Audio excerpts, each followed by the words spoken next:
Well, alright guys, Rustic Rebel here. I'm going to show you a little trick.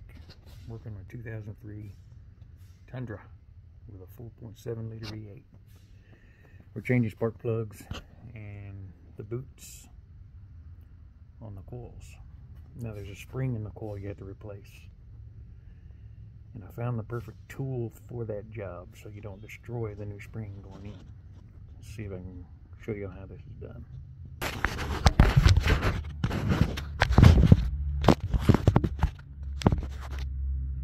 Now an old coil, you pull your rubbers and everything off.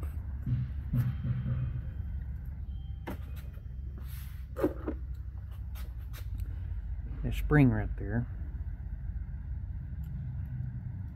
you grab the old one and pull it out. If you've got one of these, it's just a simple valve core remover.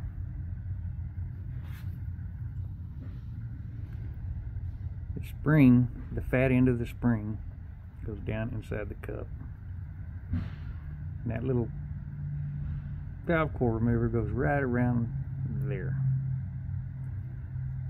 Now push down all the way to the bottom and twist it counterclockwise till you feel a little click right there.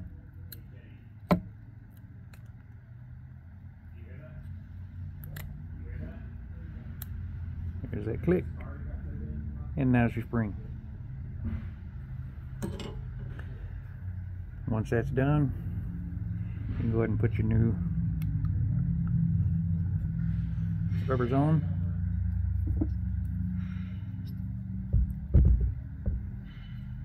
Make sure that your top rubber gets put under the little clips that hold it in place on both sides. As you can see, there's one there and one over here, and you're all done. Thanks for watching.